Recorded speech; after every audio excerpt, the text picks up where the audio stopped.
এই মেয়ে, চুপচাপ বসে থাকো, বেশি নড়াচড়া করবে না। পাশ থেকে অপর আর একটা লোক বলল, বস কখন আসবে? রাত ঘন্টার মধ্যে চলে আসবে। উফ, জ্বালাতন করে ছাড়লো দেখছি মেয়েটা। প্রথম লোকটি। মুখের বাঁধন খুলে দেই, বরং দেখি কি বলে। দ্বিতীয় লোকটি। বস, কিছু বলবে না তো? আরে আমরা তো শুধু মুখের বাঁধন খুলবো। তাহলে তাই করো। এরপর মেয়েটির মুখের বাঁধন খুলে দিল। খুলে দেবার সাথে সাথে মেয়েটি চেঁচিয়ে বলে উঠল, এই কে তোরা? আমাকে এভাবে বেঁধে রাখার সাহস কি করে হলো? জানিস তোরা আমি কে? একবার এখান থেকে ছাড়া পাই, এক একটাকে যদি জেলের ভাত না খাওয়াতে পারি তো আমার নামও তিথি নয়, দেখিনিস? উফ, কেমন ঝালাপালা করে দিল মেয়েটা। এই জন্য আমি আর মুখটা খুলতে চাইছিলাম না। দেখলি তো? আমি কি জানতাম না কি এত বকবক করবে? অসহায় মুখে বলল দ্বিতীয় লোকটি। এই এই আমার হাতে বাঁধন খুল চলতি। উফ, হাতটা যন্ত্রণায় ছিঁড়ে যাচ্ছে রে বাবা। উফ, আরে মুখ পুরো বাঁধন খোল না তাড়াতাড়ি আমার হাতটা। উফ। দেখুন ম্যাডাম, আপনি চুপচাপ একটু বসে থাকুন। আমাদের বস এক্ষুনি আসবে। রাতের বাদন করার পারমিশন আমাদের নেই, তাই বলছি নিজের ভালোর জন্য চুপচাপ থাকুন। এই কে রে তোদের বস? একবার শুধু আমার হাত আর চোখের বাঁধনটা একবার খুলে দেখ শুধু, তারপর দেখ তোর কি করি। তোদের বসের সাথে তোদের এমন হাল করব না যে 10 দিন বেড থেকে উঠতে পারবি না। ক্যারেটে চ্যাম্পিয়ন আমি। ব্ল্যাক বেল্ট পেয়েছি আমি। আর কিছু বলার আগে প্রথম লোকটার ফোনের রিংটন বেজে উঠল। ফোনটা ধরে কিছুক্ষণ কথা বলার পর দ্বিতীয় লোকটিকে বলল, রাফি বস চলে এসেছি, এক্ষুনি মেয়েটার মুখ টিপতে লাগিয়ে দে। এরপর মুখের টেপটা লাগিয়ে দিল। কিছুক্ষণ পর নিলয় চৌধুরী ঘরে প্রবেশ করলো। নিলয় চৌধুরী সম্পর্কে বিস্তারিত জেনে নিব একবার। Niloy Chowdhury the Chowdhury group of ইন্ডাস্ট্রির একমাত্র ওনার। বাবা মা ছোটবেলায় কার অ্যাক্সিডেন্টে মারা গিয়েছেন। 6 ফিট লম্বা, গায়ের রং ফর্সা, চুলগুলো সিল্কি, কপাল ছুঁয়ে যায়। বয়স 26, ঠোঁটের রং টকটকে লাল। দেখলে মনে হবে যেন কেউ লিপস্টিক পরিয়ে দিয়েছে। প্রচন্ড বদমেজাজি এবং রাগী স্বভাবের লোক। যেটা একবার চায় সেটা নিয়েই ছাড়ে যে কোনো মূল্যে। সবসময় অ্যাটিটিউড নিয়ে ঘুরে বেড়ায়। তার এই কিলার মার্কার রূপ দেখে সব মেয়েরাই ঘায়েল। নিলয় চৌধুরী এই রূপটার সাথে সবাই পরিচিত হলেও আরও একটি রূপের সাথে খুব কম সংখ্যক মানুষই পরিচিত। আর সেটা হলো নিলয় চৌধুরীর আন্ডারওয়ার্ল্ড একজন নাম করা মাফিয়া। দেশের যেখানে যেখানে কালো বাজারি, নারী পাচার, ড্রাগ সাপ্লাই ইত্যাদি হয় সেখানেই তার দলের লোকেরা গিয়ে সেই সব ক্রিমিনালদের তুলে আনে এবং নিলয় নিজের হাতেই তাদের শাস্তি দেন। এমনকি কালো বাজারের সাথে যুক্ত মন্ত্রীরাও নিলয়কে দেখে ভয়ে কাঠ হয়ে যায়। সবাই জানে নিলয়ের পাওয়ার কতটা, তাই কেউ কিছু বলে না। সমস্ত অন্যায়ের বিরুদ্ধে নিলয় এবং তার লোকেরা সব সময় রুখে দাঁড়িয়েছে এবং অন্যায়কারীদের শাস্তি দিয়ে এসেছে। চলুন দেখা যাক কেন নিলয় তিথিকে ধরে এনেছে। নিলয় ঘরে ঢুকে দেখলো একটা 16-17 বয়সী মেয়ে চেয়ারে চোখ মুখ হাত বাঁধা অবস্থায় বসে আছে। পরনে তার বেবি পিঙ্ক কালারের বারবি আঁকা টি শার্ট আর 3/4 জিন্সের প্যান্ট। দুই দিকে চুল বাঁধা, চুলগুলো বেশ লম্বা লম্বা। মেয়েটাকে দেখা মাত্রই নিলয় রেগে গিয়ে লোকগুলোর দিকে তাকালো আর বলল, একটা কাজও ঠিক করে করতে পারিস না তোরা। আমি কাকে ধরে আনতে বলেছিলাম আর কাকে ধরে এনেছিস তোরা? একটা বাচ্চা মেয়েকে। আমি তোদেরকে মিনিস্টারের মেয়েকে ধরে আনতে বলেছিলাম, একটা বাচ্চা মেয়েকে নয়। স্যার এটাই তো মিনিস্টারের মেয়ে। ভয়ে ভয়ে রাফি বলল, তোদের মাথা ছবিটা ভালোভাবে দেখেছিস? মানে মানে আসলে কি মানে মানে করিস? সত্যি কথাটা বল, হারিয়াপ। আসলে স্যার, ছবিটা না হারিয়ে গিয়েছিল, কিন্তু আপনি তো বলেছিলেন যে পার্কের পাশে যে মেয়েটা একটা লাল রঙের ব্যাগ নিয়ে দাঁড়িয়ে থাকবে সেটাই মিনিস্টারের মেয়ে। Just shut up. তোদের কোনো একটা কমন সেন্স নেই। লাল ব্যাগ যার কাছে থাকবে সেটাই হবে মিনিস্টারের মেয়ে, গাধা একটা। রেগে চিল্লিয়ে বলল নিলয়। সরি স্যার, এখন কি হবে? একে কি ওখানে রেখে আসবো? না, এখন একে ছাড়লে প্রবলেম হতে পারে। আগে আসল মেয়েটাকে তুলে নিয়ে আয়, তারপর কেসটা সলভ হলে একে ছাড়া হবে, না হলে প্রবলেম হয়ে যেতে পারে। তাহলে স্যার ওই মেয়েটাকে কি করবো? কিছুক্ষণ মেয়েটার দিকে তাকিয়ে কিছু একটা চিন্তা করলো নিলয়, তারপর বলল, একে আমাদের ঘরের গেস্ট রুমে শিফট কর, আর আসল মেয়েটাকে ধরে এনে এই ঘরে বেঁধে রাখ। এদের একসাথে রাখলে রিস্ক হয়ে যাবে। এই বলে নিলয় চলে গেল। নিলয়ের কথা মতো মিতাকে নিলয়ের বাড়ির গেস্ট রুমে নিয়ে গিয়ে রেখে দিল। তারপর তারা মিনিস্টারের মেয়েকে ধরে এনে আবারও ওই রুমে বেঁধে রাখলো। অবশ্য এবার কোনো ভুল হয়নি তাদের, কারণ নিলয় তাদের ফোনে মেয়েটির ছবি দিয়ে দিয়েছিল।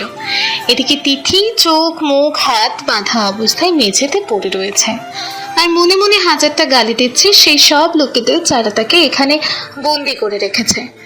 রাত 12টায় নিলয় ঘরে ফিরে নিজের রুমে প্রবেশ করতে যাবে কি পাশের গেস্ট রুম থেকে গোঙানির আওয়াজ শুনতে পেল।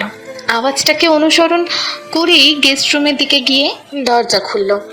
তারপর লাইট জ্বালিয়ে দেখল যে তিথি হাত পা ছটফট করছে আর গোঙানির আওয়াজ বের করছে। নিলয় মনে মনে ভাবলো, ইস, মেয়েটার কথা আমি একদম ভুলে গিয়েছিলাম। এই বলে নিলয় তিথির সামনে বসলো এবং তিথির মুখের বাঁধন খুলে দিল। খুলে দেবার সাথে সাথে তিথি চেঁচিয়ে উঠল, কোন গন্ডার হাতি বাদর ইঁদুর টিকটিকে আমাকে ধরে এনেছিস?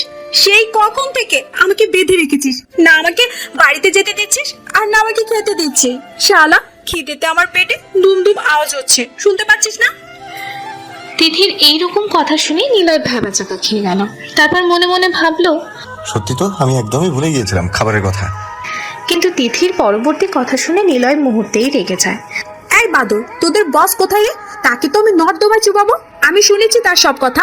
আমাকে ভুলভাবে ধরে এনে আবার আমাকে বেঁধে রেখেছে। যদি না আমি তাকে জেলের ভাত খাওয়াতে পারি তো আমার নামও তিথি নয়। এই রে, তোমার সাহস তো কম না, তুমি আমাকে জেলের ভাত খাওয়াবে? তুমি জানো আমি কে? রেগে চিল্লিয়ে নিলয় বলল। তিথি এমন হুঙ্কার শুনে কিছুটা ভয় পেয়ে গিয়েছিল। তারপর আবারও নিজেকে সামলিয়ে বলল, নিজেই নিজের নাম জানেন না, আবার আমাকে জিজ্ঞাসা করছেন তিনি কে? আগে তুই বল, তুই কি জানিস আমি কে? আমি হলাম তিথি, তিথি আহমেদ। ক্যারেটে জানি, ব্ল্যাক বেল্ট আছে আমার। একবার শুধু আমার হাতের বাঁধন খুলে দে, তারপর দেখ তোর কি হাল করি। নিলয় তো হয়ে গেল কিছুক্ষণের জন্য। তারপর কিছু বলতে যাবে কি এমন সময় নিলয় কিছু বলতে যাবে কি তার আগেই নিলয়ের ফোনের রিংটন বেজে উঠল।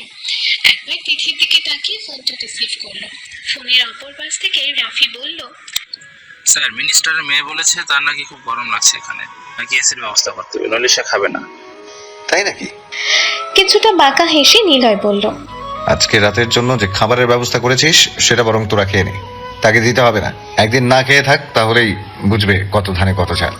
বলেই ফোনটা রেখে দিল নিলয়। তারপর তিথির দিকে তাকিয়ে বলল, এই মেয়ে, শোনো ভালো করে আমার কথা। এখানে থাকতে হলে চুপচাপ থাকবে, আমার কথা শুনবে, নইলে তোমার অবস্থাও মিনিস্টারের মেয়ের মতো হবে। Is that clear? আরে রাখ তোর ক্লিয়ার ক্লিয়ার, চুপচাপ খেতে দে। আমার খুব খিদে পেয়েছে। না খেতে দিতে পারলে না তোর যা অবস্থা করব তুই নিজেও ভাবতে পারবি না। কিছুটা রাগের অভিনয় করে তিথি বলল, এই মেয়ে, কখন থেকে তুমি আমাকে তুই তুই করে বলে যাচ্ছ? মানুষের সাথে কিভাবে কথা বলতে হয় সেই ভদ্রতাটুকুও শেখনি তুমি? বাড়ির লোক তোমাকে কি শিখিয়েছে? ভালো মানুষের সাথে কিভাবে কথা বলতে হয় সেটা বাড়ির লোক শিখিয়েছে, কিন্তু একজন কিডন্যাপারের সাথে কিভাবে কথা বলতে হয় সেটা বাড়ির লোক আমাকে শেখায়নি। ঠিক আছে, বয়স কত আগে শুনি? মানে আমার বয়স জেনে তুমি কি করবে?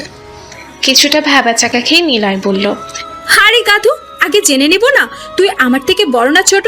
তুই আমার থেকে কত বড়, তারপরে তো তোকে তুমি করে বলবো। শোন, যদি তুই আমার বয়সের থেকে 3 বছরের বড় হস তাহলে তোকে আমি তুই করেই বলবো, আর যদি তার থেকেও বড় হস তাহলে আমি তোকে তুমি করেই বলবো। এবার খুশি? নিলয় তিথির কথা শুনে কি রিয়াক্ট করবে কিছুই ভেবে পাচ্ছে না। তাই কিছুক্ষণ তিথির দিকে তাকালো, তারপরে বলল, তুমি আমার বয়স জেনে তারপর আমাকে তুমি কি বলবে? ভ্যাবলাকান্তর মতো তাকিয়ে থাকলো নিলয় তিথির দিকে। উফ, পোলা তো দেখছি বকর বকর করেই যাচ্ছে। তোর বয়স বলতে ইচ্ছে করলে বল, নইলে তুই থাক। আমার খুব খিদে পেয়েছে, খাবারের ব্যবস্থা জলদি কর। এই মেয়ে, চুপচাপ বসে থাকো, আমি এক্ষুনি খাবারের ব্যবস্থা করছি। আর আমার বয়স 26, তোমার থেকে আমি গুনে গুনে 8-9 বছরের বড় তো হবই। তুমি আমাকে তুমি করেই ডাকবে। এত বড় আপনি? আমার তো মোটে 17 বছর বয়স। আজ থেকে আপনাকে আপনি করে ডাকতে হবে। এত বড় একজন মানুষকে তুই করে বা তুমি করে ডাকা উচিত নয়। অতটাও বেশি বয়স নয় আমার।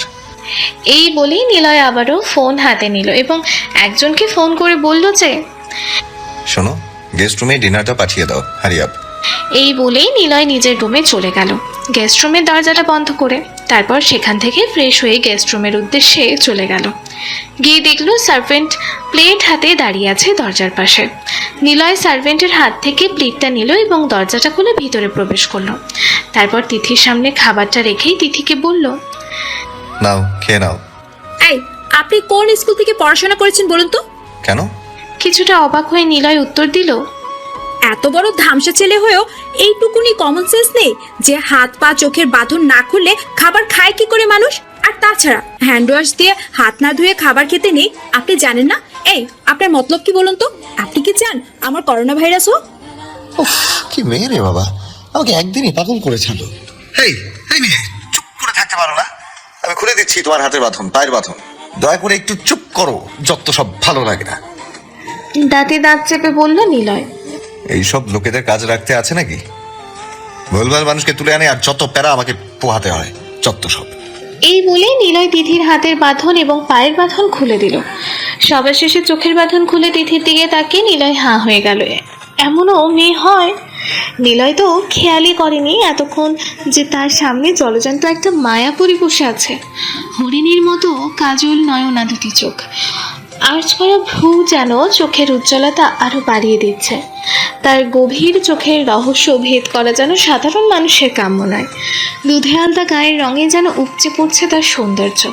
তার ডান গালে ঠোঁটের নিচে মাঝ বরাবর জায়গায় আর গলার নিচের তিলটা যেন তার সৌন্দর্যকে আরো এক ধাপ ওপরে নিয়ে গিয়েছে। দুদিকে বাঁধা ঘন কালো কেশরাশি বসা অবস্থাতেই কোমর ছুঁয়ে যাচ্ছে। কোন রাজ্যের মায়াপুরীকে আমি দেখছি? আমি যে হারিয়ে যাচ্ছি তার এই মায়াময় চেহারায়। চোখে মুখে এখনো তার বাচ্চা বাচ্চা ছাপটা রয়ে গেছে। কতই বা হবে বয়স তার? 16 কিংবা 17। আমি যে প্রথম দেখাতেই তার মায়ার জালে আটকে পড়েছি। যে মায়া থেকে নিস্তার পাওয়া অতটাও সহজ হবে বলে মনে হচ্ছে না। নিলয় এক ধ্যানে তিথির দিকে তাকিয়ে এইসব কথা ভেবেছিল। তিথির ডাকে তার ধ্যান ভাঙলো। আরে মশাই, আপনি কোথায় হারিয়ে গেলেন? আমার মুখে কি সিনেমা দেখতে পাচ্ছেন যে এরকম ক্যাবলা কান্তর মতো তাকিয়ে আছেন আমার দিকে? জানি আমি দেখতে সুন্দর, সবাই তাই বলে। কি তুমি আর সুন্দর? How funny. নিজের রূপটা নিয়ে একবার আয়নায় ভালো করে তাকাও। আর কি বললা তুমি? আমি ক্যাবলাকান্ত? ওকে, নো খাওয়া দাওয়া, ঘুমাও তুমি শুধু পানি খেয়ে, যত সব। এই বলে নিলয় উঠে দাঁড়িয়েই খাবারের প্লেটটা হাতে নিতে যাবে কি তখনই তিথি খাবারের প্লেটটা ছুঁ মেরে নিয়ে নিল আর বলল, সরি, আর হবে না। বিশ্বাস করুন, পেটের মধ্যে অলরেডি 4 বার ইঁদুর দৌড়ে গেছে। আমি আর চাই না ইঁদুর দৌড়াক আমার পেটে। আমার খুব খিদে পেয়েছে। ওয়াশরুমটা কোথায় একটু বলবেন প্লিজ? নিলয় হাতের ইশারায় ওয়াশরুমটা দেখিয়ে দিল। তারপর তিথির ঘরের সাথে লাগোয়া ওয়াশরুমের দিকে এগিয়ে গেল। তারপর ফ্রেশ হয়ে খেতে বসলো আর নিলয় সোফায় বসে তিথিকে দেখতে লাগলো আর মনে মনে ভাবতে লাগলো, কি আছে তোমার মধ্যে যে একদিনই এক মুহূর্তের মধ্যে নিলয় চৌধুরীকে বশ করে নিলে?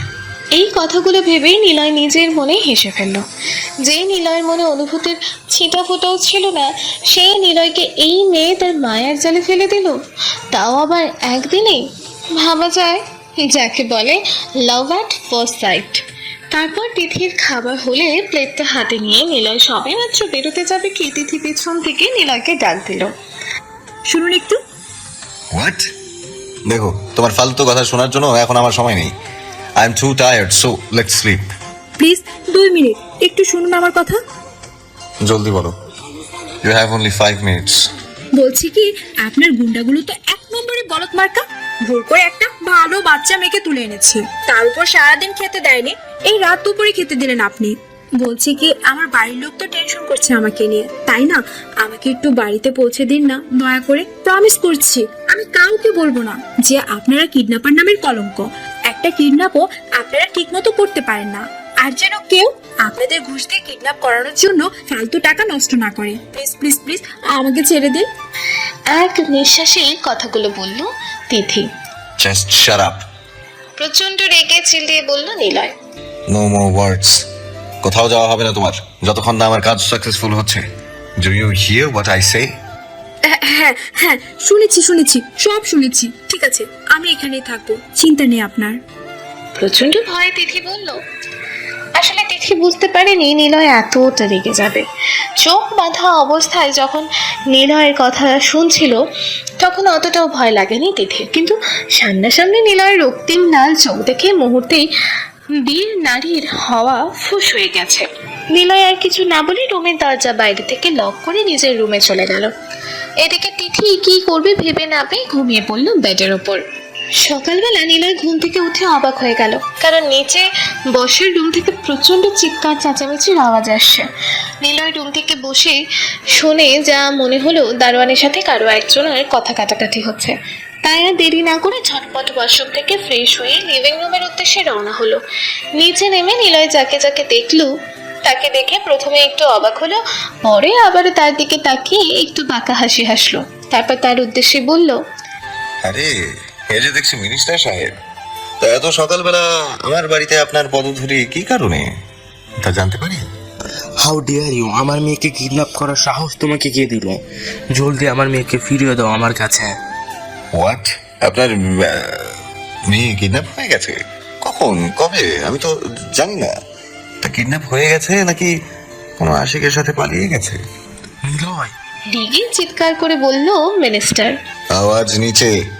ভুলে যাবেন না, এটা আমার বাড়ি, আপনার নয়। 24 ঘন্টার ভেতরে আমার মেয়ে যেন সুস্থভাবে আমার বাড়ি পৌঁছে যায়, না হলে আমি পুলিশি পদক্ষেপ নিতে বাধ্য হব। কি প্রুফ আছে যে আপনার মেয়েকে আমি কিডন্যাপ করেছি? আর এইসব পুলিশের ভয় আমাকে দেখাবেন না। লাস্টে পুলিশকে ডাকতে গিয়ে না আপনার পাপের হাঁড়ি ফেটে যায়।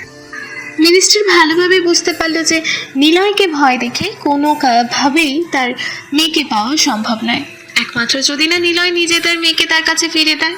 তাই তিনি গলার সুর পরিবর্তন করলেন এবং বললেন, দেখো নিলয়, তোমার কত টাকা চাই তুমি আমাকে বলো, আমি তোমাকে তত টাকাই দেবো, তবু আমার মেয়েকে তুমি আমার কাছে ফিরিয়ে দাও। নিলয় চৌধুরীকে টাকার গরম দেখাবেন না, আর আমার সেরকম কিছুই চাই না। আর আমার কি চাই তা আপনি খুব ভালো করেই জানেন। তারপর নিলয় মিনিস্টারের সামনে দাঁড়িয়ে তার কানের কাছে মুখ এগিয়ে ফিসফিসিয়ে বলল, আপনি যে 90 জন বৃদ্ধের পেনশন আটকে রেখেছেন তা তাদেরকে ভালোই ভালোই দিয়ে দিন, তারপরে আমার কাছে আসবেন, দেখি তখন আপনি আপনার মেয়েকে ছাড়িয়ে নিয়ে যেতে পারেন কিনা। কিন্তু সেটা তো অনেক ঝামেলার, সেগুলো মেটাতে তো মিনিমাম 7 থেকে 8 দিন সময় লাগবে। তুমি বরং আমার মেয়েকে আমার কাছে ফিরিয়ে দাও, আমি তোমাকে কথা দিচ্ছি তাদের পেনশন আর আটকে রাখবো না। নিলয় কিছুটা বাঁকা হেসে আবারও ফিসফিসিয়ে বলল, ততদিন না হয় থাক আপনার মেয়ে আমার কাছে, আপনি বরং ঝটপট কাজটা সেরে নিন। হ্যাঁ, কি বলেন? তারপর সোজা হয়ে দাঁড়িয়ে মিনিস্টার এবং তার সাথে আসা মানুষদের উদ্দেশ্যে বলল, এবার আসতে পারেন আপনারা। আর যদি ব্রেকফাস্ট করে ইচ্ছা থাকে তাহলে চলুন ডাইনিং টেবিলে। মিনিস্টার আর কোনো কথা না বলে চলে গেলেন, কারণ তিনি ভালোভাবেই জানেন যতক্ষণ না নিলয় তার কাজ হাসিল করতে পারছে ততক্ষণ না তার মেয়ে তার কাছ থেকে নিস্তার পাবে না। তাই যত দ্রুত সম্ভব কাজটা করতে চাইছে, তাতে তার মেয়ে তার কাছে ফিরে তত দ্রুত আসবে। এমনিতেই তার স্ত্রী তার কান ঝালাপালা করে দিচ্ছে মেয়ে মেয়ে মেয়ে করে। এদিকে তিথি সকাল থেকে ঘরে বসে আছে আর ভাবছে মনে মনে, 9টা বেজে গেল, অথচ কেউ ডাকলো না খাবারের জন্য। সেই রাতে একটুখানি খাবার দিল, ব্যাস হয়ে গেল। ডিসকাস্টিং ব্যাপার স্যাপার।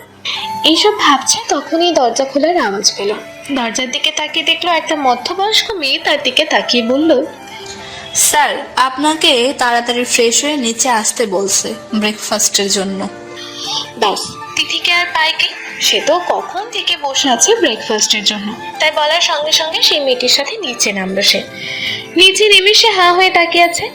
বাড়িটা বেশ বড়, ডুপ্লেক্স বাড়ির মতনই, চারিদিকে বেশ ছিমছাম পরিষ্কার করে সাজানো।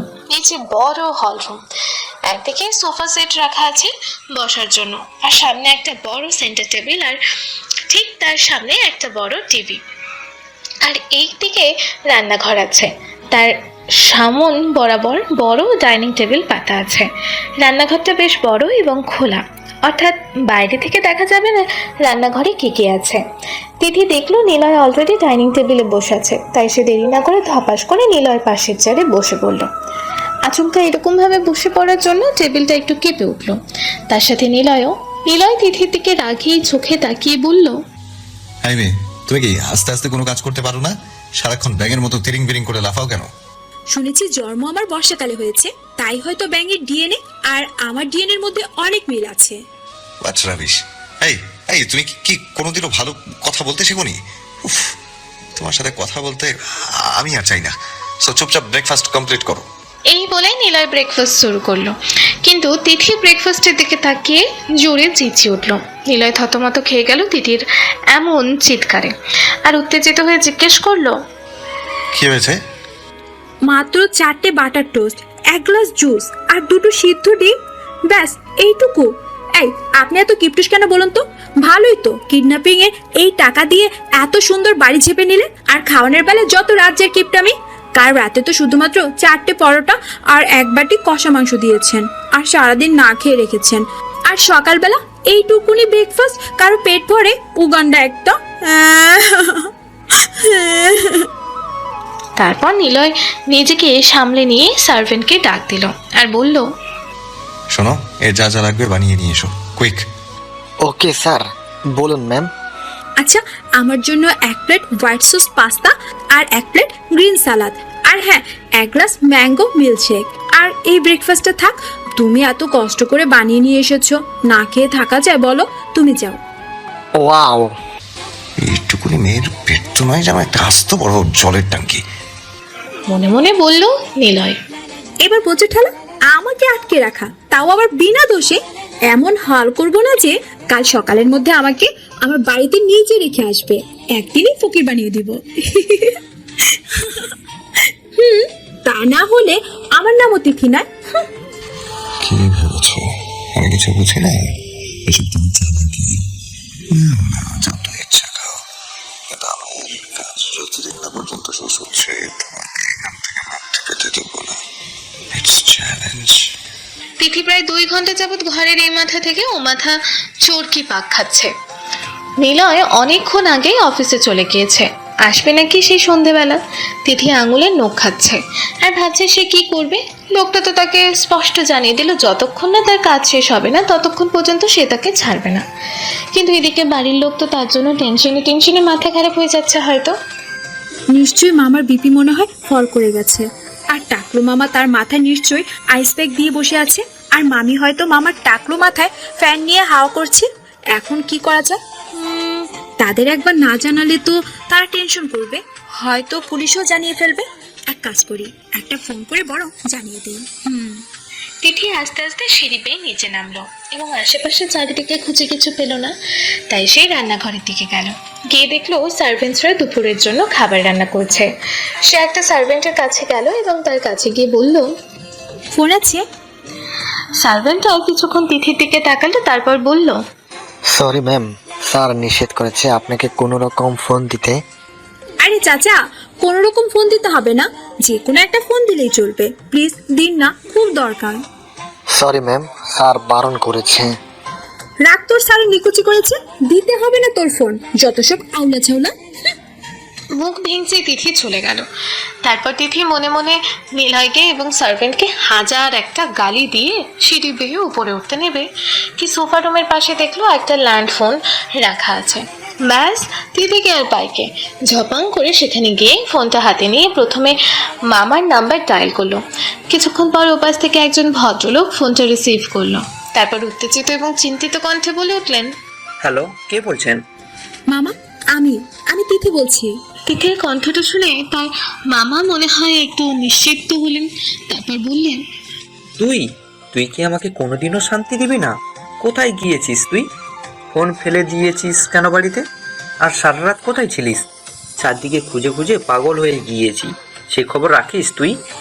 উফ মামা, বেশি টেনশন করো না তো, নইলে বিপি বেশি লো হয়ে গেলে তুমি টাটা বাই বাই হয়ে যাবে জন্মের মতো।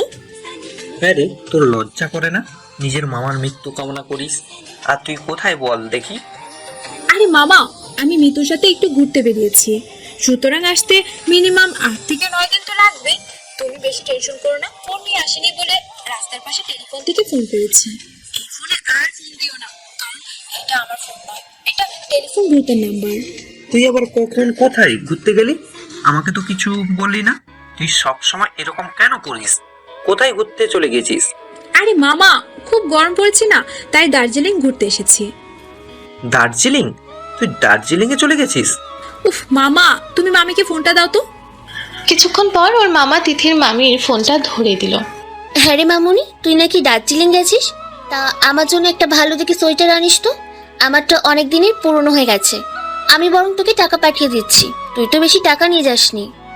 খুশিতে গদগদ হয়ে মামি বলল, আরে আরে মামি, টাকা পাঠাতে হবে না, তোমার জন্য আমি নিয়ে আসবো সোয়েটার, আমার কাছে টাকা আছে, তুমি বরং তোমার টেকো জামাইকে সামলাও। পাশ থেকে তিথির মামা চেঁচিয়ে বলল, দেখছো তোমার ভাগ্নির কাণ্ড, আমাকে এগুলো বলছে আর তুমি দাঁড়িয়ে দাঁড়িয়ে শুনছো। আহ, টেকোকে টেকো বলবে না তো কি বলবে শুনি, তুমি চুপ করো তো। আচ্ছা মামি, অনেক হয়েছে, রাখছি। আর আমার যখন টাইম হবে আমি যোগাযোগ করে নিব। আমার কাছে ফোন নেই, তাই ফোন করো না। আর মিতুর ফোনটাও খুব ডিস্টার্ব করছে। ওকে রাখছি, সাবধানে থাকিস। বাই। বলে তিথি ফোনটা রেখে দিল। তারপর মিতুকে ফোন করে বলল যে তার মামা যদি তাকে ফোন করে সে যেন বলে যে সে তার সাথে দার্জিলিংয়ে আছে। তারপর মিতুর সাথে কিছুক্ষণ কথা বলে ফোনটা রেখে ওপরে চলে গেল। আর মনে মনে ভাবলো, হে, এবার বুঝবেন আপনি। নামটা কি যেন? ও বলেননি তো নামটা। সে যাই হোক, আপনার অবস্থা আমি টাইট করেই ছাড়বো। অ্যান্ড ইটস তিথি চ্যালেঞ্জ, খচ্চর পোলা একটা। May I come in sir? Yes, come in. বল রাফি, তোমাকে যা করতে বলেছিলাম তুমি তাই করেছো তো? Yes sir. বলে ফেলো, কি কি ডিটেলস এনেছো? স্যার, আমরা যে মেয়েটাকে মিনিস্টার মেয়ে ভেবে তুলে এনেছিলাম তার নাম হলো তিথি আহমেদ, বাড়ি হলদিয়া। ছোটবেলায় মা সুইসাইড করেছে, তখন তার বয়স ছিল মাত্র 3 বছর। মা মারা যাবার 1 মাসের মাথায় বাবা অন্য আরেকজনকে বিয়ে করে ফেলেন। তিথির মামা মিস্টার নজরুল শেখ নিজের বোনের মৃত্যুকে স্বাভাবিক মৃত্যু বলে মনে করেননি, তাই তিনি তিথির বাবার বিরুদ্ধে কেস করেছিলেন, কিন্তু তিনি হেরেছেন। যখন তিনি দেখলেন যে তিথি তার বাবা এবং ফতমার কাছে ভালো নেই, তখন তিনি তিথিকে তার বাড়িতে নিয়ে আসেন। নজরুল সাহেব পেশা একজন প্রফেসর, তার একটা ছেলে আছে। ছেলেটা তিথির থেকে বড়। ছেলেটার নাম আসফি। কিছুদিন আগে আসফি বিদেশ থেকে MBBS কমপ্লিট করে দেশে ফিরেছে। এখন সে একজন সরকারি হসপিটালে ডাক্তার হিসেবে নিযুক্ত। সে তিথিকে নিজের বোনের মতোই ভালোবাসে। তিথির বয়স 17, এই বছরে ক্লাস 12-এ উঠবে। মামা মামি এবং দাদার খুব আদরের। বাবা রাফি, তুমি তো পুরো তিথির নামে লাইব্রেরি তুলে এনেছো। Very good, I am impressed. কিছু বলেন না স্যার? লজ্জিত ভাবে বলল রাফি। একবার কাজে ভুল করেছি বলে কি আর ভুল করতে পারি? তবে আরেকটা কথা শুনেছি তিথির বাবা সম্পর্কে, তিনি নাকি বিভিন্ন কালো ব্যবসার সাথে জড়িত। তাই তিথির মা নাকি তাকে সবসময় বলতেন এই ব্যবসা থেকে সরে আসতে, কিন্তু তিনি তার কোনো কথাই শুনতেন না। তিথির মা যেদিন সুইসাইড করে তার ঠিক 2 দিন আগে নাকি তিথির মা আর তিথির বাবার খুব ঝগড়াঝাটি হয়। পরে তিনি নজরুল সাহেবের বাসায় গিয়ে উঠেছিলেন। আর সুইসাইড করার দিন নাকি তিথির বাবা নিজেকে তিথির মাকে নজরুল সাহেবের বাড়ি থেকে নিয়ে এসেছিলেন। তিথির মার মৃত্যুর মধ্যে আমি একটা রহস্য গন্ধ পাচ্ছি রাফি। যাই হোক, আগে এই মাচাল মেয়েটাকে আমি সামলাই। জীবনটা তেনা তেনা করে দিল। কেন? সে আবার কি করলো স্যার? বেশ অবাক হয়ে জিজ্ঞাসা করলো রাফি। আর বলো না, সেই সব কথা থাক, আগে বলো মিনিস্টারের মেয়ের কি খবর? স্যার আর বলবেন না, মেয়েটাকে একদিন খেতে দিনই বলে বাসি রুটি গপাগপ মেরে গেছে। হেসে হেসে বলল রাফি। বলো কি? হ্যাঁ স্যার। আচ্ছা ঠিক আছে, তুমি এখন আসো, আবার বাড়ি যেতে হবে। ওকে স্যার, আসছি। তারপর কিছুক্ষণ নিলয় অফিসের কিছু কার্যকর্ম সেরে বাসের উদ্দেশ্যে রওনা দিল। রাত 8টার সময় নিলয় বাড়ি পৌঁছালো। বাড়িতে ঢুকে নিলয় তো পুরো হাঁ হয়ে গেল। ডাইনিং রুমটাকে দেখে মনে হচ্ছে কিছুক্ষণ আগে বিশাল এক টাইফুন এসেছিল, কারণ চারিদিকে কেকের প্যাকেট, বিস্কিটের প্যাকেট, মিষ্টির প্যাকেট, চকলেটের প্যাকেট, জুসের খালি ক্যান পড়ে রয়েছে। আর তিথি লিভিং রুমের সোফার উপর এক পা তুলে সোফার উপরে শুয়ে রয়েছে। আর শুয়ে শুয়ে পপকর্ন খাচ্ছে আর ডোরেমন কার্টুন দেখছে আর গান গাইছে। मैं किसी का सपना हूँ जो आज बन गई सच। তারপর মাঝখানে লালা লালা বলে চিল্লিয়ে দিল গানটা ভুলে গেছে বলে। তারপর আবারও ডোরেমন বলে গান করতে লাগলো। নীলা তো পুরো রেগে বোম হয়ে গেছে। এমনিতে সে অপরিষ্কার জিনিস একদমই পছন্দ করে না, তার উপর তিথি পুরো ঘরটাকে ডাস্টবিনের মতো করে ফেলেছে। আবার বসে বসে ডোরেমন গান করছে। তাই সে রেগে গিয়ে বিশাল জোরে এক হুঙ্কার দিল। তিথিরও নিজের নাম এত জোরে এইভাবে শুনে থতমত খেয়ে গেল। তারপরে পেছনে তাকিয়ে দেখলো নিলয় রক্তলাল চোখে দাঁড়িয়ে আছে তার দিকে, মুখটা লাল বর্ণ ধারণ করেছে। তিথি এতটাই ভয় পেয়েছিল যে পপকর্নের জায়গায় নিজের আঙুলটাকে খচ করে কামড়ে ধরলো। তারপরে জোরেই চিৎকার করে উঠলো। আহা, মরে গেলাম রে আমি। উফ। তিথির এরকম আওয়াজ শুনে নিলয়ের রাগ এক নিমিষে উড়ে গেল। তারপরে সে ব্যস্ত হয়ে তিথির কাছে দৌড়ে গেল। তারপর আঙুলটা ধরে বলল, কি হয়েছে দেখি। বলে আঙুলটা তার দিকে ভালোভাবে কিছুক্ষণ তাকিয়ে তারপর তিথির দিকে তাকালো এবং তাকিয়ে বলল, এইভাবে কেউ খায় নাকি? তিথি তখন মিনমিন করে বলল, আপনি যেভাবে সারের মতো চিৎকার করলেন, তো আমি আঙ্গুর খাবো না তো কি খাবো শুনি? বাবা, কেউ এত জোরে চিৎকার করে? কে? আইবে, তুমি আমাকে কি বললে? আমি ষাঁড়? তোমার সাহস তো মন্দ না। আমার ঘরের এই কি অবস্থা করেছো শুনি? একবার বাইরে গেছিলাম, তার মধ্যে এই অবস্থা করে ফেলেছো। আর শুনুন, এভাবে আমাকে জ্ঞান দিতে আসবেন না। সারাদিন একা একা ঘরে কি করবো শুনি? আর ঘরটা না হয় টুনির মা পরিষ্কার করে দিবে, কিন্তু আমার বুঝি মন খারাপ হয় না সারাদিন ঘরে একা একা বসে থাকতে? হোয়াট? হু ইজ টুনির মা? কেন, আপনাদের ঘরে যে মহিলা কাজ করে সে টুনির মা। What rubbish! ও আবার টুনির মা হতে যাবে কেন? ওর নাম তো শেফালি। আপনাকে নিয়ে আর পারা গেল না, আমি বেশি কথা বলতে পারবো না। আর এই যে শুনুন, এই লিস্টে ধরুন তো। বলে একটা লিস্ট নিলয়ের দিকে এগিয়ে দিল। নিলয় কিছুক্ষণ তিথির দিকে তাকিয়ে তারপর লিস্টের দিকে তাকিয়ে নিলয় হাঁ হয়ে গেল। তারপর তিথির দিকে তাকিয়ে বলল, এসব কি? কেন, আপনি কি চোখে কানা? শুনুন, দুটো কুর্তি, দুটো প্লাজো আর একটা মিকি মাউস আঁকা টি শার্ট আর একটা লং স্কার্ট নিয়ে আসবেন। কাল সকাল থেকে একই জামা পরে আছি, শাওয়ার নিয়েও আমাকে একই জামা পরতে হলো। আপনি তো আর বলে কয়ে আমাকে কিডন্যাপ করেননি। যদি আমাকে আগে থেকে বলতেন তাহলে না হয় কিছু জামা সঙ্গে করে নিয়ে আসতাম, কিন্তু এখন আর কি করা যাবে? কালকে আমার শাওয়ারের আগেই যেন আমি আমার জামাগুলো পাই। ওকে, গুড নাইট। আমার না প্রচুর ঘুম পাচ্ছে আর আমার পেট পুরো ভরে গেছে, আর আমার জন্য খাবার রাখতে হবে না। যদি খিদে পায় তো 3-4টা পরোটা রেখে দিবেন আমার জন্য, আর একটু তরকারিও রেখে দিবেন। ওকে, আর শুয়ে পড়বেন তাড়াতাড়ি। Tata, good night. এই বলে তিথি উপরে চলে গেল। আর নিলয় তো হাঁ করে তাকিয়ে থাকলো তিথির যাওয়ার পথে। তারপর নিলয় মনে মনে বলল, মাঝে মাঝে আমি নিজেই কনফিউজড হয়ে যাই যে আমি মেয়েকে কিডন্যাপ করেছি নাকি এই মেয়ে নিজেই আমাকে কিডন্যাপ করেছে। হে আল্লাহ, বাঁচাও আমাকে। তারপর নিলয় রাতের খাবার খেয়ে তিথির জন্য ডাইনিং টেবিলে খাবার রেখে ওপরে চলে গেল। পরের দিন নিলয়ের ঘুম ভাঙলো তিথির ডাকে।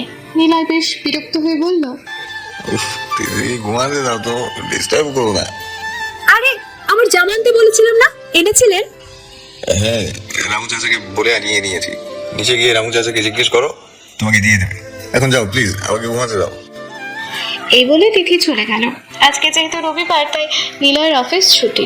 বেলা 10টার সময় ঘুম থেকে উঠলো, তারপর বেডটি সেবন করলো, ওয়াশরুমের দিকে গেল।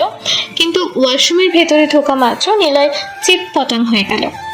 নিলয়ের চিৎকার শুনে বাড়ির সমস্ত কাজের লোক নিলয়ের ঘরে এসে হাজির হলো। তিথিও সঙ্গে ঘরে ঢুকলো এবং নিলয়কে দেখে বলতে লাগলো, হায় আল্লাহ, এই অবেলায় বাথরুমে বসে মাকে স্মরণ করতে হলো। আচ্ছা, আর কি কোনো জায়গা পেলেন না মার কথা মনে করার জন্য? মানছি মাকে সবাই ভালোবাসে, তাই বলে বাথরুমে? তিথি, ফাজলামো হচ্ছে আমার সাথে। আমি এখানে পড়ে গিয়েছি, ব্যথা পেয়েছি, আর তুমি ওখানে আমার সাথে মস্করা করছো। আগে বলো, আমার বাথরুমে সাবান জল আসলো কোথা থেকে? নিলয়ের কথা শুনে সবাই চুপ করে রইল। আর তিথিও একদম মাথা নিচু করে দাঁড়িয়ে আছে। নিলয় এবার চিৎকার করে উঠল, জিজ্ঞেস করছি তো আমি কিছু। আমার ঘরে সকালবেলা কে এসেছিল? স্যার, আপনার ঘরে তো সকালবেলা করে প্রতিদিন শেফালি কফি দিয়ে যায়, কিন্তু কাজ তিথি ম্যাম বললেন যে তিনি আজ নিজের হাতে আপনার জন্য কফি নিয়ে যাবেন। সার্ভেন্টের কথা শুনে নিলয় বুঝতে বাকি রইল না এই মহৎ কাজটা কে করেছে। নিলয় রাগে চোখে তিথির দিকে তাকিয়ে রইল, আর তিথি অসহায়ভাবে নিলয়ের দিকে তাকিয়ে রইল। তারপর নিলয় সার্ভেন্টের সহায়তায় খাটে বসলো এবং সবাইকে চলে যেতে বলল। তিথি যেই মাত্র বাইরে বের হবে ঠিক তখনই নিলয় রাগী স্বরে বলে উঠল, তোমাকে আমি যেতে বলেছি? চুপচাপ এখানে দাঁড়াও আর আমার সামনে এসো, হারি আপ। তিথি অসহায়ভাবে কিছুক্ষণ নিলয়ের দিকে তাকিয়ে থাকলো, তারপর গুটি গুটি পায়ে নিলয়ের দিকে এগোতে লাগবে। নিলয়ের কথা মতো তিথি গুটি গুটি পায়ে নিলয়ের দিকে এগিয়ে নিলয়ের সামনে গিয়ে দাঁড়ালো। নিলয় তিথির দিকে তাকিয়ে রাগী স্বরে বলতে লাগলো, এই মেয়ে, তুমি কি ভেবেছো নিজেকে যখন যা ইচ্ছা হবে তাই করবে? তোমার সাহস তো মন্দ নয়। তুমি জানো আমি কতটা ব্যথা পেয়েছি? আমি হাঁটতে পারবো কিনা কে জানে। তোমার তো খুব আনন্দ হচ্ছে না? আমার এই অবস্থা দেখে খুশি হয়েছো তুমি? নিলয়ের এমন কথায় তিথি খুব কষ্ট হলো। আসলে বুঝতে পারেনি যে নিলয় এতটা আঘাত পাবে, তাই সে নিজের হাতে নিজের দোকান ধরে অসহায় চাহনি চেয়ে নিলয়কে বলল, সরি, বিশ্বাস করুন, আমি ইচ্ছে করে আপনাকে কষ্ট দিতে চাইনি। মজা করতে গিয়ে বুঝতে পারিনি সেটা সাজা হয়ে যাবে। তিথির ফেসের এমন রিয়াকশন দেখে নিলয় বেচারা অনেক কষ্টে নিজের হাসিটাকে থামালো। আসলে নিলয় অতটাও ব্যথা পায়নি, তিথিকে জব্দ করার জন্যই এমন নাটক করছিল। তারপর তিথির দিকে তাকিয়ে রাগী গলায় বলল, তা তো শুনছি না। ভুল যখন করেছো শাস্তি তোমাকে পেতেই হবে। প্লিজ এমন করবেন না। তা তো আমি শুনছি না, শাস্তি তোমাকে পেতেই হবে। বলছি তো ভুল হয়ে গেছে, তবুও শুনবেন না আমার কথা। যান, আপনার সাথে আরি, আপনি একটা পচা। আর কিছু বলতে পারলো না তিথি। তার আগেই নিলয় তিথির হাতে হ্যাঁচকা টান মারলো, যার ফলে তিথি নিলয়ের গায়ের ওপর পড়লো আর নিলয় ব্যালেন্স হারিয়ে সোজা তিথিকে নিয়ে খাটের ওপরে ধরাম করে পড়ে গেল। পড়ে যাবার পর তিথি কিছুক্ষণ বোঝার চেষ্টা করলো আসলে কি হয়েছিল তার সাথে। তারপর বুঝতে পেরে মোচড়ামুচড়ি করতে লাগলো নিলয়ের কাছ থেকে ছেড়ে পাওয়ার জন্য। তিথির এমন ছটফট করা দেখে নিলয় এক হাত দিয়ে তিথির কোমর জড়িয়ে ধরলো, আর এক হাত দিয়ে তিথি হাত দুটো শক্ত করে চেপে ধরলো।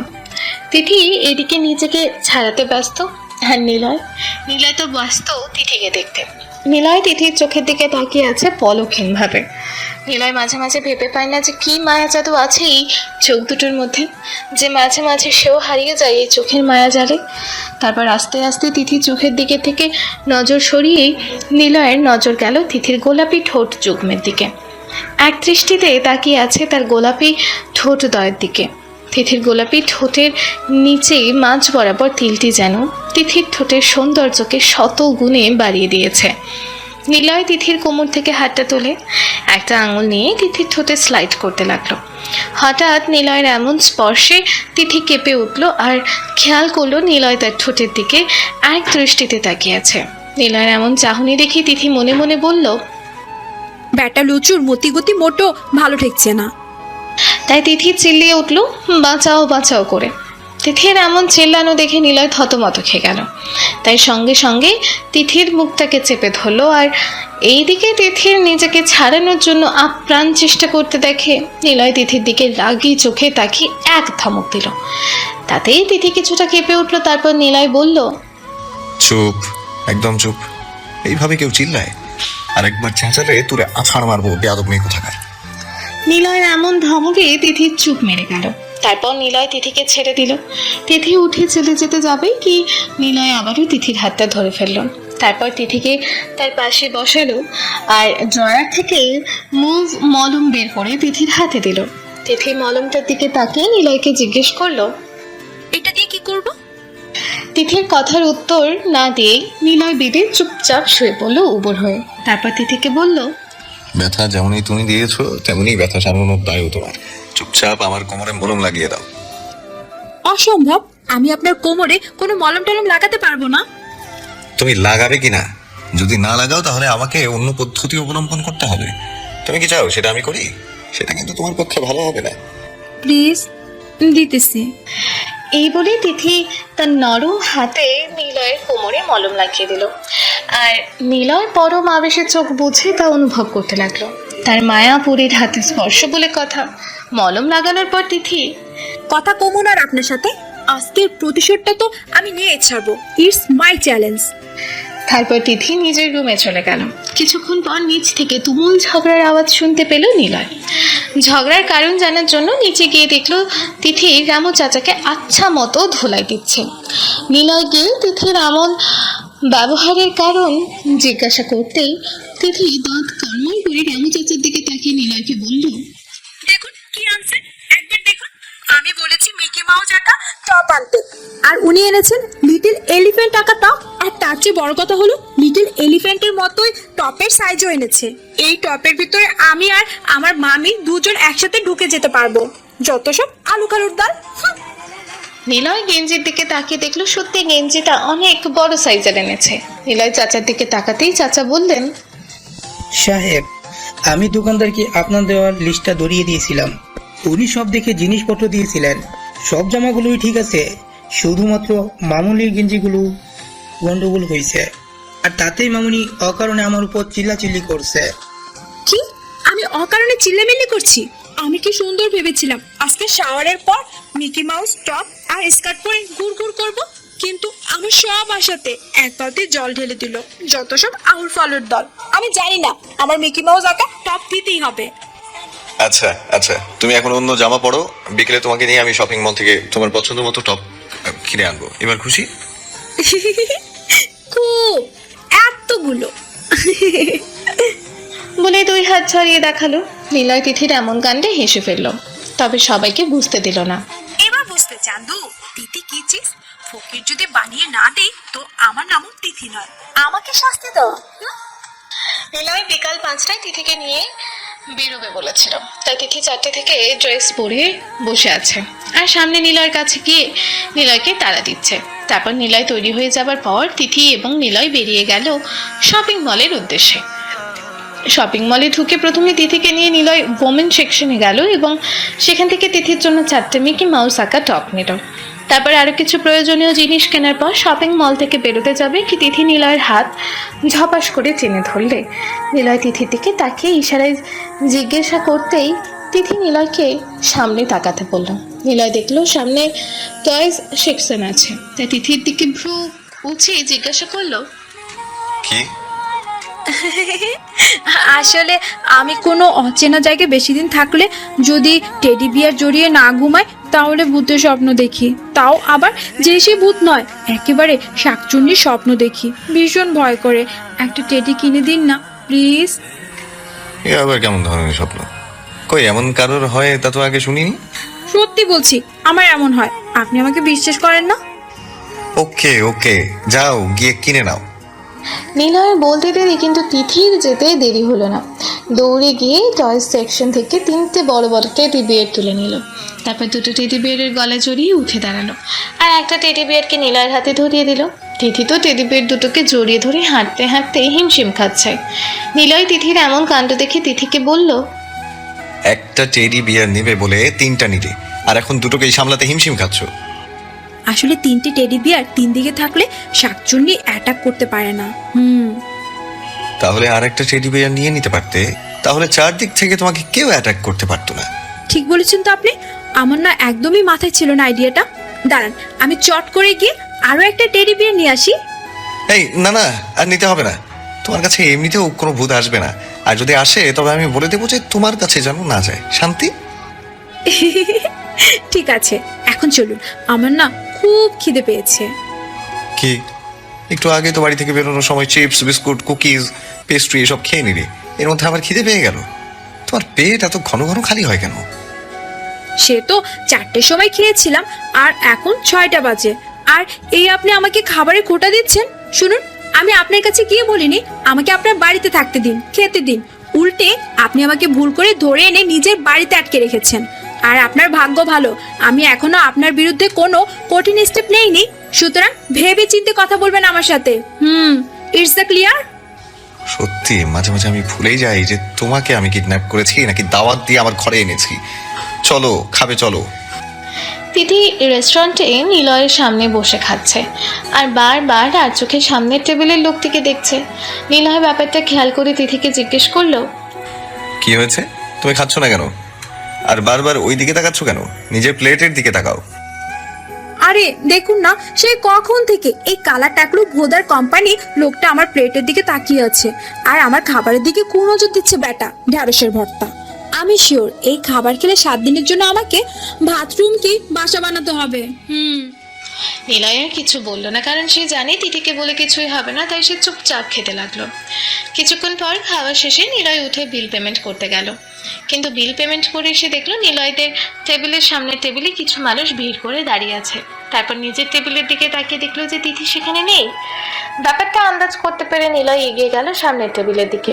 গিয়ে দেখলো তিথি সেই লোকটির কলার ধরে টানছে আর চেঁচিয়ে চেঁচিয়ে বলছে, তোর বাড়িতে তোর বউ খেতে দে না ভালো করে, যে তুই আমার প্লেটের দিকে তাকিয়ে আছিস? তখন থেকে আমি নোটিশ করেছি ব্যাপারটা, মেরে না টাক ফাটিয়ে দিব। অসভ্য লোক একটা। বাড়িতে মা বোন নেই, তাদের খাবারের দিকেও কি এমন ভাবে তাকিয়ে থাকিস? লুচু লোক কোথাকার। লোকটি তিথির কথা শুনে ভেবাচাকা খেয়ে দাঁড়িয়ে আছে।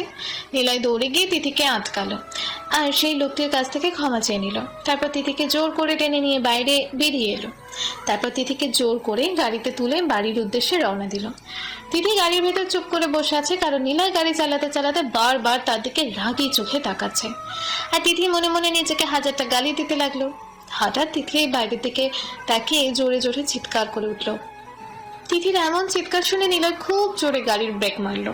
তারপর তিথির দিকে তাকাতেই তিথি খুশিতে গদগদ হয়ে বলল, ওই দেখুন, হ্যাঁ ওই দেখুন না হাওয়াই মিঠাই, একটা দিন না কিনে প্লিজ, আমার না হাওয়াই মিঠাই খেতে খুব ভালো লাগে। এক নিঃশ্বাসে কথাগুলো বলার পর নিলয় দিকে তাকিয়ে তিথি কেঁপে উঠল। নিলয় দাঁতে দাঁত চেপে গাড়ির স্টিয়ারিংটাকে শক্ত করে চেপে ধরে চোখ বন্ধ করে ঘন ঘন নিঃশ্বাস নিচ্ছে নিজেকে কন্ট্রোল করার জন্য। নিলয়ের এই মুহূর্তে মনে হচ্ছে তিথিকে গুনে গুনে 10-12টা চড় দিতে। একই রেস্টুরেন্টের ঘটনার জন্য নিলয় প্রচন্ড রেগে আছে তিথির উপর, তার উপর আবার এই ফালতু বায়না। নিলয় দাঁতে দাঁত চেপে তিথিকে বলল, হোয়াট ইজ হাওয়াই মিঠাই? আরে হাওয়াই মিঠাই মানে জানেন না? হাওয়াই মিঠাই, হাওয়াই মিঠাই ইজ ওয়ান কাইন্ড অফ বুড়ির চুল। তিথি, আপনি ইংরেজিতে কটন ক্যান্ডিও বলতে পারেন। কেন, আপনি কোনোদিন খাননি? Shut up, I say just shut up. অনেক বেশি বলে ফেলেছো তুমি, so now keep shut your mouth. একটা দিন না কিনে প্লিজ, কি একটা। কি বললা তুমি? নিলয়ের অমন চিৎকারে তিথি গাড়ির দরজার পাশে গাল ঘেঁষে বসলো আর 2-3টে শুকনো ঢোক গেলে বলল, কিছু না, সত্যি। তারপর নিলয় আর কোনো কথা না বলে চুপচাপ গাড়ি চালিয়ে বাড়ির উদ্দেশ্যে রওনা দিল। রাত 9টা। তিথি ভাবছে কি করে নিলয়কে জব্দ করা যায়। তিথি মনে মনে ভাবছে, শালা উগন্ডাকে টাকার মাধ্যমে কোনোভাবেই জব্দ করা যাবে না, কারণ একে ফকির বানাতে গিয়ে আমি নিজেই ফকির হয়ে যাব, কারণ এর বিশাল টাকা আছে। আর হবে নাইবে কেন, কিডন্যাপিং করতে করতে এত বড়লোক হয়েছে ছাগলের 3 নম্বর বাচ্চাটা। তাও যদি জানতাম যে কিডন্যাপিংটা অন্তত ভালো করে করতে পারে, তাও না, সেটাও তো পারে না ঠিক করে। ইবলিশটা ভুলবার মানুষকে তুলে আনে, কে যে এনেকে অর্ডার দেয় কিডন্যাপিং করতে, বুঝতে পারি না বাপু। ভাব তিশা ভাব। আরে উনি আমাকে ফোনে বলেছিলেন না কাকে যে কালকে ওনার একটা ইম্পর্টেন্ট মিটিং আছে। ব্যাস পেয়ে গেছি আইডিয়া। এবার বুঝবে হারে হারে তিথি কি চিজ। আমাকে হাওয়াই মিঠাই না দেওয়ার শাস্তি এবার আমি আপনাকে দেব। পরের দিন সকালবেলা তিথি উঠে রান্নাঘরে গিয়ে দেখলো সার্ভেন্টসরা ব্রেকফাস্ট বানাচ্ছে। এই বাড়িতে তিথি আসার পর থেকে দুভাবে ব্রেকফাস্ট বানানো হয়, একটা তিথির জন্য পরোটা, তরকারি, ভাজাভুজি, আর একটা নিলয়ের জন্য normal breakfast, juice, sandwich, butter toast, fruits. রান্নাঘরে ঢুকে তিথি দেখলো সবাই যে যার মতো কাজ করছে। তিথি শেফালিকে ইশারায় তার কাছে আসতে বলল। তারপর শেফালি তার কাছে গিয়ে দাঁড়াতেই তিথি তাকে জিজ্ঞেস করলো, এনেছো তোমাকে যা আনতে বলেছিলাম? হ্যাঁ ম্যাম, আমি নিয়ে এসেছি, কিন্তু আমার না খুব ভয় করতেছে। এগুলো করা কি ঠিক হচ্ছে ম্যাম? যদি স্যার জানতে পারে আমার চাকরিখানা আর থাকবে না। আরে তুমি বেশি কথা বলবে না তো, তুমি চুপ করে থাকবে, যা করার আমি করব। তুমি বেশি কথা বলবে না, তাহলে তোমার চাকরিও ঠিক থাকবে আর তুমিও। ঠিক আছে ম্যাম, এই নিন ধরেন। বলেই তিথির হাতে কাগজে মোড়া একটা জিনিস দিল। ওকে, তুমি এবার যাও। তারপর শেফালি ছুটে যাবার পর তিথি জিনিসটাকে নিয়ে কিছুক্ষণ নাড়াচাড়া করলো আর মুচকি মুচকি হেসে মনে মনে বলল, এইবার আপনি কোথায় যাবেন? কিছুক্ষণ পর খাবারগুলো টেবিলের উপর সাজিয়ে দিয়ে সবাই যে যার কাজে চলে গেল। তিথি লুকিয়ে লুকিয়ে নিলয়ের খাবার যেখানে আছে সে গিয়ে খাবারের প্লেটটা তুলে খাবারগুলোতে পাউডারের মতো কি যেন দিয়ে আবারও প্লেটটা জায়গা মতো রেখে দিল। তারপর নিজের ঘরে চলে গেল। কিছুক্ষণ পর নিলয় অফিস ড্রেস পরে ব্রেকফাস্ট টেবিলে এসে তিথিকে ডাক দিল। তিথিও চুপচাপ নিচে নেমে নিলয়ের পাশের টেবিলে বসে পড়লো এবং এমন ভান করলো যেন কিছুই হয়নি।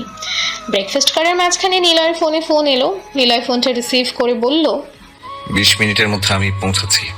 বলে ফোনটা রেখে দিল। 5 মিনিট পর নিলয় খাওয়া বন্ধ করে নিজের পেটে হাত বুলাচ্ছে, তারপর হঠাৎ ব্রেকফাস্ট ফেলে দৌড়ে উপরে উঠে গেল। তিথি বুঝতে পারলো যে সে সাকসেসফুল হয়েছে, তাই সে মুচকি মুচকি হেসে খাওয়া কমপ্লিট করে উপরে চলে গেল। প্রায় 2 ঘন্টা ধরে নিলয় বাথরুমে বসে আছে, যখনই উঠতে চাইছে তখনই পেটের ভেতর মোচড় দিয়ে উঠছে আর আবারও বসে পড়ছে। অনেক কষ্ট করে ঘর থেকে ফোনটা নিয়ে ম্যানেজারকে কল করে মিটিংটি ক্যান্সেল করে দিল। তারপর ফ্যামিলি ডক্টরকে কল করলো। কিছুক্ষণের মধ্যেই ডক্টর চলে আসার পর নিলয়কে চেক আপ করলো। বলল, তুমি কি কোনো উল্টোপাল্টা জিনিস খেয়েছো?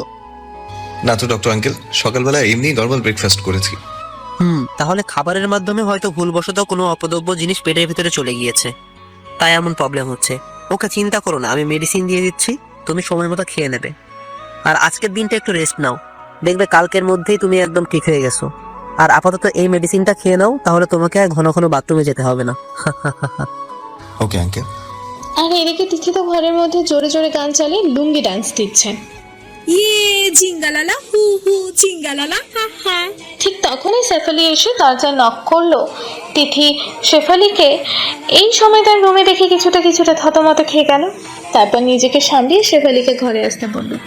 শেফালি ঘরে ঢুকে তিথির দুটো হাত ধরে কেঁদে কেঁদে বলল, ও আপামনি গো, ও এই শেফালি, তুমি এমন মরা কান্না কাঁদছো কেন? হ্যাঁ, কি হয়েছে তোমার? আমাকে আমাকে ক্ষমা করে দিন আপামনি। স্যার আমাকে চাকরি ছাড়া দেওয়ার জন্য ভয় দেখিয়ে আমার পেট থেকে সব কথা জেনে নিয়েছে।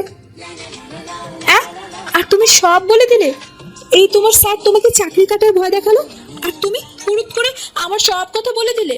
এই, তোমার পেট এত পাতলা কেন গো? হায় হায়, এবার আমার কি হবে? রাক্ষসটা তো এবার আমার শুলে চড়াবে। ভাব দিদি, কিছু একটা ভাব। কচু পড়া বিপদের সময় সব বুদ্ধি কি লুঙ্গি গুটিয়ে শ্বশুর বাড়ি পালায়? উফ! দাঁতে নখ কাটতে কাটতে বিড়বিড় করে বলছে তিথি। আপামনি আবার কি হলো? যা করার তো করেই দিয়েছো, এবার আমাকে কিছু ভাবতে সময় দাও। আপনারা স্যার ডাকতেছে, আর এক্ষুনি স্যার তার রুমে যেতে কইলো। আর স্যার এও কইলো যে স্যারের যদি উঠে আসতে হয়েছে তাহলে আপনার লগে খবর আছে। এক্ষুনি? তাহলে আমি যাই। আই, তুমি যাও তো, আমার চোখের সামনে থেকে এক্ষুনি যাও, না হলে আমি নিজে তোমার খবর করে ছেড়ে দেব। যত সব গুগলি ব্যাপারই কোথাকার। শেফালি আর কিছু না বলে চলে গেল। আসলে নিলয় সকাল বেলা ফোনে কথা বলতে বলতে ওপরে সিঁড়ির পাশে দাঁড়িয়েছিল, আর তখনই দেখতে পেয়েছিল যে শেফালি তিথির হাতে কি যেন একটা কাগজে মোড়া জিনিস দিচ্ছে। নিলয় ভেবেছিল তিথির হাতে কোনো প্রয়োজনীয় জিনিস, তাই সে অতটাও মাথা ঘামায়নি, কিন্তু তার এরকম অবস্থা হওয়ার পর তার একটু সন্দেহ হলো। তাই সে শেফালিকে একটু ভয় দেখাতে শেফালি সব উপড়ে ফেললো ঝরঝর করে। যাই হোক, তিথি এবার মনে মনে দোয়া পড়ে নিলয়ের রুমের দিকে যেতে লাগলো। তিথি ধীরে ধীরে নিলয়ের ঘরের দিকে এগোচ্ছে। যত তার ঘরের সামনে যাচ্ছে ততই তার বুকের ভিতরে কম্পনের মাত্রা তীব্র থেকে তীব্রতর হচ্ছে। আস্তে আস্তে তিথি নিলয়ের ঘরের দরজার সামনে দাঁড়িয়ে মনে মনে আরো একবার দোয়া পড়ে নিল। আস্তে আস্তে দরজাটা একটু ফাঁক করেই ঘরের ভেতর একবার উঁকি মেরে দেখলো নিলয় কি করছে। ঘরের ভেতর নিলয়কে দেখতে না পেয়ে তিথি কিছুটা স্বস্তির নিঃশ্বাস ফেলে রুমের ভেতরে প্রবেশ করলো। চারপাশে নিলয়কে না দেখতে পেয়ে মনে মনেই তিথি কিছুটা খুশি হলো। হঠাৎ দরজার আওয়াজে পেছনে ফিরে নিলয়কে দরজা বন্ধ করতে দেখে তিথির কলিজা কেঁপে উঠল। রাগে নিলয়ের চোখ মুখ লাল হয়ে গিয়েছে। দেখে বোঝা যাচ্ছে যে নিলয় ভয়ঙ্কর পরিমাণে রেগে আছে। নিলয় আস্তে আস্তে তিথির দিকে এগিয়ে যেতে লাগলো, আর তিথি নিলয়ের এমন রাগী চেহারা দেখে ভয়ে বিড়াল ছানার মতো নিজেকে গুটিয়ে নিয়েছে। হঠাৎ তিথি লক্ষ্য করলো যে নিলয় তার দিকে ক্রমশই এগিয়ে আসছে। এটা দেখে তিথির যায় যায় অবস্থা। নিলয়ের এমন এগিয়ে আসা দেখে তিথিও আস্তে আস্তে পিছিয়ে যেতে লাগলো।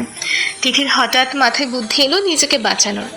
যেই ভাবা সেই কাজ, কিন্তু পালানোর জন্য যখনই দৌড় দিতে যাবে তখনই নিলয় তিথির হাত ধরে পাশের দেয়ালে চেপে ধরলো। তারপর তিথির দুই বাহু নিজের দুই হাতে শক্ত করে চেপে ধরে জোরে চেঁচিয়ে বলতে লাগলো, তোমার সাহস কি করে হয় আমার এত বড় একটা ইম্পর্টেন্ট মিটিংটাকে স্পয়েল করার? You idiot, third class mentality একটা মেয়ে। তোমার মিনিমাম কমন সেন্স আছে কি নেই? ইউ হ্যাভ নো আইডিয়া আমার কতটা লস হয়েছে আজকের মিটিংটা ক্যান্সেল করায়। কিন্তু তুমি তো কিছুই বোঝো না, তাই না? যেদিন থেকে আমার লাইফে এসেছো সেদিন থেকে একটার পর একটা প্যারা দিয়েই যাচ্ছ। এই মেয়ে, তুমি কি চাও বলো তো? আর কি চাও তুমি? তিথির চোখে পানি টলমল করছে। একে তো নীলা খুব জোরে তার হাত দুটো চেপে ধরেছে, তার উপর নীলার এমন কঠিন কঠিন কথায় তিথির খুব কষ্ট হচ্ছে। তবু তিথি নিজেকে অনেক কষ্টে সামলিয়ে কাঁপা কাঁপা গলায় বলল, সরি, ভুলে গিয়েছিলাম। তিথির এমন কথা শুনে নীলয় প্রচন্ড জোরে একটা ধমক দিল। তাতে তিথি কেঁপে উঠল। এবার আর নিজেকে আটকে রাখতে পারলো না, ভা করে কেঁদেই ফেললো। নিলয় তিথির কান্না করা দেখে আরো রেগে গেল আর চিৎকার করে বলতে লাগলো, এই চুপ চুপ, একদম কাঁদবা না, বেয়াদব একটা মেয়ে কোথাকার। আর একবার কাঁদলে তোমায় তুলে আছাড় মারবো, অসভ্য পাজি একটা মেয়ে। আবার আমাকে সরি বলছে শুধুমাত্র ওই গাধাদের একটা ভুলের জন্যই তোমার মতো একটা স্টুপিড মেয়েকে আমি এতদিন ধরে সহ্য করছি। তোমার এই ফালতু বকবককে সহ্য করছি। কেন সহ্য করছি জানো? কারণ মিনিস্টারের কিছু লোক জানতে পেরে গিয়েছিল যে আমার লোকেরা ভুল করে অন্য একটা মেয়েকে তুলে এনেছে। আর তখন যদি আমি তোমাকে ছাড়তাম তাহলে তারা তোমাকে তুলে নিয়ে গিয়ে আমাদের নামে মিথ্যা সাক্ষী দিতে বাধ্য করতো পুলিশের কাছে।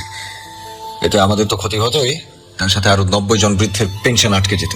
শুধুমাত্র এই একটা কারণেই তোমাকে এখানে আটকে রাখা। তোমার মতো মেয়েকে কবে আমি ঘাড় ধাক্কা দিয়ে বের করে দিতাম। আর মাত্র কিছুদিন অপেক্ষা করো, তারপর তোমার এই প্যান্টানা নিয়ে আমাকে সহ্য করতে হবে না। তোমাকে আমি তোমার বাড়িতে রেখে আসবো। আর আমি একটু শান্তিতে থাকতেও পারবো। আর আজকে যে ভুলটা করেছো তার শাস্তি তো তোমাকে পেতেই হবে। আজকের দিনটা সাকসেসফুল হলে কত মানুষের উপকার হতো তা তোমার এই ছোট্ট মাথায় ঢুকবে না। বলে নিলয় হাত দিয়ে তিথির মাথায় টোকা মারল। তিথি অসহায় দৃষ্টিতে নিলয়ের দিকে তাকিয়ে আছে আর চোখ থেকে পানি পড়ছে। কিছুতেই যেন সে তার চোখের পানি আটকাতে পারছে না, আর কিছু বলতেও পারছে না। সব কথা যেন গলার কাছে গিয়ে আটকে পড়েছে। নিলয় তিথিকে আর কিছু বলার সুযোগ না দিয়ে তিথির হাত ধরে টেনে নিয়ে ছাদের উপরে চলে গেল। বেলা তখন 12টা। সূর্যের ঝাঁঝালো কিরণ তখন ঠিক মাথার উপরে। চারিদিকে গাছপালা, বাড়িঘর যেন রোদের তেজে পুড়ে যাচ্ছে। একই গরমকাল, তার উপরে চৈত্র মাসের বিভৎস গরম। বাইরে বেরোনোর জো নেই। খোলা ছাদের উপর 2 মিনিট দাঁড়ালে পা পুড়ে যাওয়ার মতো অবস্থা। নিলয় তিথিকে ছাদের মাঝ বরাবর জায়গায় দাঁড় করিয়ে বলল, তুমি এখন এখানে দাঁড়িয়ে থাকবা কান ধরে, আর এটাই হলো তোমার শাস্তি। আর ভুলেও নড়ার বিন্দু মাত্র চেষ্টা করবে না, কারণ এখানে সিসিটিভি ক্যামেরা সেট করে রাখা আছে। সুতরাং নড়ার চেষ্টা করলেই শাস্তি দ্বিগুণ হয়ে যাবে। বুঝতে পেরেছ? নাও এবার কান ধরো। তিথি কিছু বলছে না, চুপচাপ ভেজা চোখে নিলয়ের দিকে তাকিয়ে আছে। তা দেখে নিলয় আবারও ধমক দিয়ে বলল, কি হলো, কথা কানে যায় না? কান ধরো বলছি। তিথি এবার কাবা কাবা হাতে নিজের দুটো কান ধরল। নিলয় আর কিছু না বলে নিচে নেমে গেল, আর তিথি নিলয় যাওয়ার পানে তাকিয়ে থাকলো।